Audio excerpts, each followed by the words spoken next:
Aaron's concerned, I thought he did a great job. I love the way that he just competed.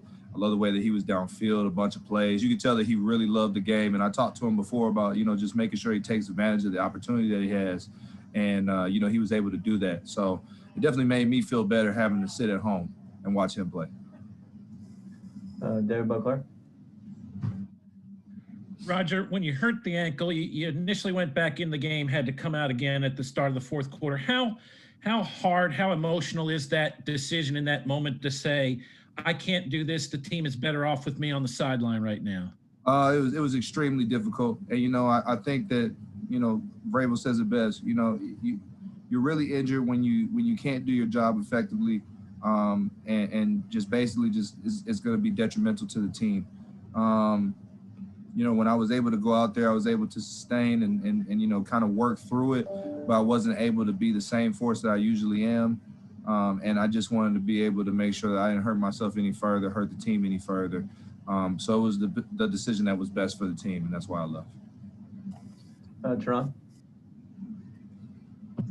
Yeah, Rodger, back in LA, you were a part of a team that, they ran the ball really, really strongly down the stretch, and it ended up being a Super Bowl appearance. Last year, the Titans did that with you there. What is it about the value of being able to run the football effectively down the stretch and ride that into the playoffs? I think it just helps every phase of your offense. When you run the ball effectively, you're going to get linebackers that bite a little bit more on play action. You're able to open up the screen game from the play action. You make things easier on manageable third downs when you have to go into pass protection. They kind of just work hand in hand with everything. It's the more balanced that you are on offense, the more effective that you're going to be. Third down efficiency is going to go up. It's just going to be some great tools. And then whenever you want to switch up, take a shot down the field, it's harder to discern what the offense is going to do when you have a very balanced attack. Is it accurate to say that you could really feel the defense wearing down when you're blocking like that and Derrick Henry is running the ball the way he is? It's about wearing the defense down, but it's also about, trying to finish strong as much as humanly possible. Guys are going out there for a goal. And in order to pursue that goal, you got to give your best effort. You continue to give your best effort, those smaller runs that are 2 yards, 3 yards, 4 yards, start opening up the bigger runs, which you guys saw last Sunday. Thanks, Rodger. Mm-hmm. Paul? Raj, what's it like? You'll be going with your third left tackle of the season if you're out there. How hard to kind of start again with somebody new? It just comes from just working with them in practice, talking to them. And right now I feel pretty confident in working with Quiz. Even when Taylor was out last year, we had a couple different people playing left tackle, and he was one of the guys that I played next to. So, it's all about the next man up mentality. Of course, you feel so bad for Lawan, you feel so bad for Ty, but we have to be able to continue the season. We can't use this as an excuse to finishing the season out strong. And no matter who they put in there, we need to be able to work together. So, the group is so cohesive and tight inside of the O-line room that it doesn't matter who you plug in, you're going to get some good play out of our guys. Thank you. Did you say me, Robbie? Yes, sir. Go ahead. Okay. Hey, Rodger, understanding that you guys want to play balanced offensively, how cognizant is your group, your position room this time of the year when it gets later, the weather starts to get a little colder and Derrick starts to really kind of take control on the field? How much of a noticeable effect does that have on the offensive line as you're kind of getting down the stretch? Last year when we were working through the season, we were a new group, and then we just started kind of building week after week after week, and then we kind of really started picking it together around the end of the season. This year, without having the OTAs, it's kind of like the same operation. We're just kind of working through these defensive adjustments, and then we're finally getting to something that we're proud of, something that we really feel like we could just constantly work on and improve. So I think that constant just goal of improvement is really helping us be able to run the football. Of course, Derrick understands what's in front of him, and he's always chasing to be the best version of himself, which gets us excited, which gets him excited, and then we really start being able to tee off. But it's just reps after reps after reps after reps. The mistakes that we made at the beginning of the season, we're trying to avoid those, and we're putting together a better product on Sunday. So I think that that's just kind of like just the goal of the offense. That's kind of how this rides out. Terry? Rodger, you talked about next man up and having to get other guys ready to go. What are some of the things that the guys who are already out there can do to get those new guys as comfortable as possible and so that there are not any glitches? I think that it's just you have to over communicate, and basically, you say everything possible to make the pictures as clear as it possibly can for that individual. They have been through the offense. They've had the same reps that we've had. We work with them in practice, but by over communicating, you leave no doubt and allow them to play the best play that they can. As far as chemistry is concerned, you work on that, but if you trust the guy next to you, everything should be all right. John? Hey, Rodger. To fans maybe who haven't seen much of David Quisenberry outside of last week, what does he do well? And then also wondering how much, if anything, you know about Marshall Newhouse and how he might help if he's called up. Quiz, he has great hands, great feet, very, very strong individual, and he's going to give you great effort, play in, play out. Newhouse, he's a savvy vet. He's been around the league a long time. He's seen a lot of different offenses. He's traveled around the league. So you know that he's going to be coachable. And then just, you look at him right now, he's got some good just foot quickness. He understands the game. And now it's just kind of just time for him to understand our process, which, of course, we're going to be trying to help him out. So definitely excited to see some new faces on the team and just trying to pull them along to understand the way that we do this or understand our process. Thank you. Last two, Kayla. Hey, Raj. Mike Vrabel alluded to the fact that, obviously DeForest Buckner is out and we wish him a speedy recovery as he is dealing with COVID-19. But how much do you kind of have to take advantage of that opportunity with him not in there, just considering how much he means to that defense? Of course, honestly, we were pressed. We wanted to be able to play against, the full force of that defense. Of course, there's things out of our control. And like you said, we do hope that he gets better, gets back out there. He's one of the leaders of that defense. He's shown leadership throughout the season, which they'll definitely be missing. But I think the best way that we can take advantage of it is just doing what we do, continuing the same process. As soon as you start thinking that a defense is weaker because somebody's gone is when you start messing up. And that's something that we definitely want to avoid. So we're still attacking the same game plan like we do before. Last one, Teresa. Rodger, obviously you all see a different side of Derek than we ever do, but there was a shot of him as he was scoring in overtime on Sunday with a big grin on his face. How many times do you guys see him grin with, or get a big smile on his face? He seems so focused when it comes to football. His eyes are always wide every time that he runs the ball, period.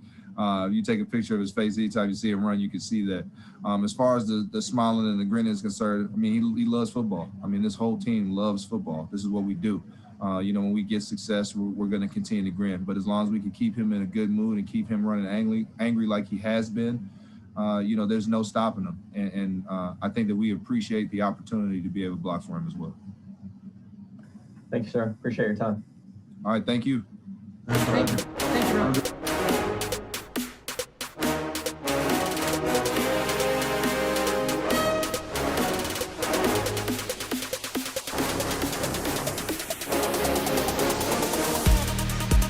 Those situations, man, you don't never expect something like that to happen. And, number one thing about this game, man, is 100% guarantee you will have some type of injury. And, Jalen just happened to have it around this time. And, all I can wish him for is, a full recovery. And I'm pretty sure he'll be just fine, man. Dude is mentally strong. I'm excited for Will to come up and do his thing. We've been working really hard all week, just communicating with each other on keys and techniques and stuff like that. So I'm excited for this game. Buck? Yeah, Rashawn, how much changes without him in there without Jayon in there from a communication standpoint, given that he's the one who wears the green dot typically for the defense and is responsible for getting the call? Is that now your responsibility heading into this week? Oh, no, they want to keep it as the same. You know, the number one thing with the signal caller, they want to try to keep it as same as possible as if Jayon was there. So Will be being the one that's going to be taking the calls and all that other stuff. So we want to try to keep it as normal as possible, even though Jayon is gone, because, you know, sometimes little things like that can affect the rest of the defense. So we want to try to keep it as same as possible going to this back end of the season. Terry? Rashawn, what can you take from the first meeting against the Colts and kind of apply to this go around to work on and try and change the result? I would say just making sure you start fast and making sure, you know, you limit your errors and create more turnovers. You know, both teams I feel like are really evenly matched. We got really good athletes and players on both sides, and I think it's going to really come down to who makes the most mistakes and who makes more plays. And, you know, it's that type of game. I mean, it's really truly a slugfest, a bloodbath, whatever you want to call it, because both sides are really good. And, you know, it's just one of those games, man. You know, you just got to be able to go in there with a understanding that it's going to be mentally, physically, you know, tired after this game. And, you know, the number one thing is just to make sure that everybody just, you know, does their job and everything else will handle itself.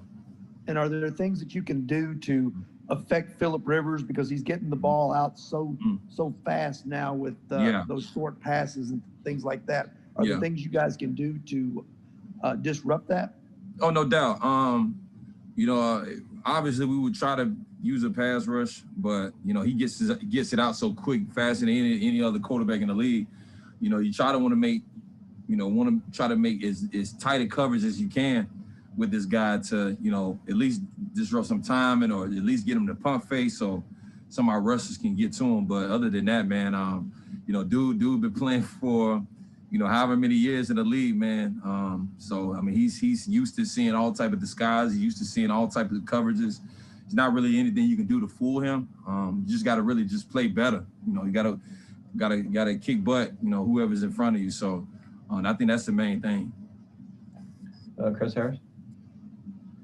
Yeah, Rashawn, kind of along those lines, what's it like facing the same team twice in a 17-day span? Does that keep stuff kind of more fresh in your mind as far as, you know, since they got the upper hand on you guys the last time, and especially since, you know, this is such a huge division game with big implications? Yeah, it kind of goes hand to hand. It's like one of those things where if you are the team that won last time, you know, it's kind of one of those things where, well, I really don't want to play these guys again. We already done won. You know what I'm saying? And then, you know, the guys that didn't win last week, they want to be able to have that opportunity to play them again. So it goes hand in hand, man. And, you know, either way, regardless if we won last time and had to play them again, either way, I mean, I feel like both teams are, you know, it kind of created it's already a little rivalry anyway with a lot of the players anyway on both sides. So, I mean, it's just an exciting game, man. It's one of those games you just want to be able to, you know, be a part of and enjoy, you know, because you're going against a lot of good talent. Teron? Yeah, Rashawn, you're accurate in saying it's a slugfest. And Frank Reich, he said you guys have a similar philosophy and approach. So that being said, when you're going against a team that's so physical and just continuing to run the football the way they do, how do you respond to that as a defender, like to keep from getting worn down? I mean, it literally comes down to simply who is going to be more physical. Like, it simply comes down to that, and being able to do it all 4 quarters. We saw last game where Indianapolis was playing Green Bay. Green Bay got up on them, and Indianapolis started to run the ball, and that's when they started coming back. So you can't count a team out like that. I mean, you can't count them out. They are a great team, you know, for a reason. And for us, we just have to make sure we're more physical than them, and that we don't make mistakes that hurt ourselves, because, you know, they're the type of guys that, you know, you miss any type of coverage, you miss any type of read, they're going to take full advantage of it. And, you know, they will definitely make you look bad if they can. As a defender, while that's happening, right, they're continuing to run the football. Do you have to kind of, I mean, I'm sure you feel yourself wearing down, but do you have to tell yourself like, hey man, keep chopping wood? Like, yeah, you got to. It's a mental, first a mental, then physical battle, because the mental part comes into the play where these guys are literally running down our throat, and we mentally have to get guys back into the game to the point where, you know, they're telling themselves to do the physical part, which is be more physical, or to be able to fit in this gap the right way, or do the technique the right way. So it's all of that, man. I think Coach constantly tells us it's going to be mentally and physically exhausted after a game like this because of the talent, because of the type of caliber game, what's at stake, you know. It's that type of game. So, I mean, you know, you just got to be able to bring your A game, this type of game, and be able to, you know, like I said, man, be more physical. Thanks, Rashawn. Thank you. Thank you, Rashawn. Appreciate your time. Thank y'all.